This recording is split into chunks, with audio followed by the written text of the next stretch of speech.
ချက်တီရွေးရောက်တဲ့လူကညာဘက်ပခုံးပေါ်မှာချက်တီရွေးတဲ့ကောင်တင်ဘယ်ဘက်ပခုံးပေါ်မှာချက်တီရွေးတဲ့ကောင်ခေါင်းပေါ်မှာချက်တီရွေးတဲ့ကောင်တင်ရက်တကလှည့်ရောက်ဝယ်တဲ့လူကမေးတယ်ညာဘက်ပခုံးမှာချက်တီရွေးဘယ်လောက်လဲနှစ်ချက်သူကဘာတက်ခင်ဗျာဘာတက်လဲမမေးနဲ့ရွှေခဲလို့နှမ်းခေါ်ကြည့်ပါလားရွှေခဲရေဆိုခညာပြန်ထူတက်တယ်အဲ့ဒါတက်လို့နှစ်ချက်တောင်းတာဘယ်ဘက်ကကောင်းသုံးချက်သူဘာတက်လို့ခေါ်ကြတော့မလို့ခမရဘာကောင်လဲလို့ခေါ်သူကပြန်မေးတာခမရဘာလို့တော့ခမရဘာလို့သူကပြန်မေးတာအဲ့တက်လို့သုံးချက်တောင်းတာခေါင်းကောင်ဘယ်လောက်လဲငါချက်သူကဘာတက်ဘာမှမတက်ဘူးတဲ့ဒီနှကောင်ကသူ့ကိုနေတိုင်းဆရာကြီးလို့ခေါ်လို့ငါချက်တောင်းတာအကုန်ကောင်းတယ်စင်လည်းကောင်းတယ်ပြိတ္တလည်းကောင်းတယ်ပိုင်လည်းကောင်းတယ်မိုက်ကတော့မီးစက်မပြတ်ရင်ကောင်းမှာပေါ့ဖြစ်တတ်ပါလေနိုင်ငံတစ်ခုထူထောင်တဲ့နေရာမှာလည်းအဲဒီလိုပဲချွေးချက်ကလေးတွေရှိကြတယ်။အဲ့ဒီချွေးချက်ကလေးတွေပြင်းနေပဲကျွန်တော်အနာဂတ်ကြီးဆက်လာတာဒီလောက်ထိဖြစ်သွားရပြီ။အဲ့တော့အဓိကပြဿနာက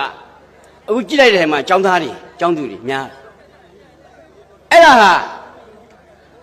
အမတန်အလားလာကောင်းတဲ့အနာဂတ်အတွက်လှပတဲ့ကြပြလေးတစ်ပုဒ်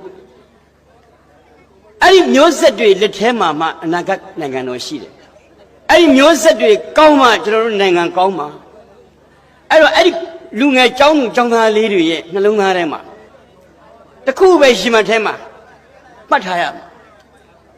ဝမ်းနေရင်မငိုနဲ့ရိုင်းနေရင်ပြန်တက်မှကိုယ်မကောင်းတာပြောရင်ဥပ္ပခါပြုလဲနေရင်ပြန်ထဘသူမှအထူမခံနဲ့အဲ့ဒီစိတ်ဓာတ်ကိုမွေးဘယ်နေရာမှာဆိုအလဟတမနေနဲ့အချိန်ကုန်မဖြုံးနဲ့8နာရီ3ပိုင်းပိုင်း24နာရီ8နာရီ3ပိုင်းပိုင်းစာကြည့်ရင်ရှိတယ်လူတွေကအလုံးလုံးချိန်ရှိတယ်နားရီချိန်ရှိတယ်အဲ့ဒီမှာစာလေးတစ်ပုဒ်ကြပြလေးတစ်ပုဒ်ဖြစ်ဖြစ်စောင်းမလေးတစ်ပုဒ်ဖြစ်ဖြစ်ဖတ်ရင်မိမိဘဝအတွက်အကျိုးရှိတယ်အခုကဘာဖြစ်နေလဲလို့မင်းလေစိတ်တွေမှာသွားကြည့်လိုက်ခေါင်းရည်ငုံပြီးဖုံးပွတ်နေပြီဆိုရင်အဲ့ဒါမြန်မာကျောင်းအိတ်တွေကစာအုပ်တို့ကိုထုတ်ဖတ်နေပြီဆိုရင်အဲ့ဒါဥရောပတိုက်သားကျောင်းအိတ်ကြီးကိုလူလိုသူလိုမအိပ်ဘူးဆိုရင်တော့အဲ့ဒါအမေရိကန်ပဲလေစိတ်တစ်ခုလုံးထွက်ပြေးခြင်းလောက်အောင်စိတ်ညစ်ပြီဆိုရင်တော့တရုတ်သက်တိုက်ဝင်လာပြီလားမှတ်လိုက်တော့အဲ့ဒါလူတွေကအမျိုးမျိုးအသီးသီးခွဲခြားလို့ရတယ်အဲ့ဒါဆရာမောင်စင်ဝင်းပြောပြအဲ့ဒါလောဟာကြီးမှာသူတို့ဘာလို့တိုးတက်တယ်လဲဆိုတဲ့စူးစမ်းတဲ့မျက်လုံးနဲ့ကြည့်သူတို့အားရဲ့အချိန်မှာ